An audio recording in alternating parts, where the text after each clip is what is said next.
ଗୋଟେ ସାନ୍ତାକ୍ଲଜ ଅସରପା ଆଉ ତେଲୁଣି ପୋକକୁ ହାତ ପାପୁଲିରେ ଧରି କହିଲା, ଆଜି ହେଉଛି କ୍ରିସମାସ।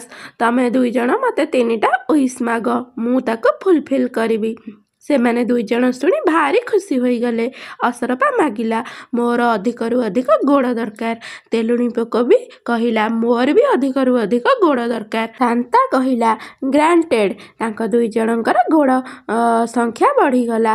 ସେ ଖୁସିରେ ନାଚିଲେ। ସାନ୍ତା କହିଲା, ସେକେଣ୍ଡ ୱିଶ୍ ମାଗ। ଅସରପା ମାଗିଲା, ମୋର ଆହୁରି ଅଧିକ ଗୋଡ଼ ଦରକାର।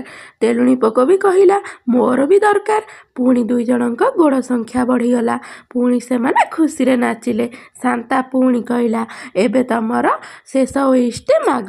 ଏଇଟା ହେଉଛି ତମର ଫାଇନାଲ ୱିଶ୍।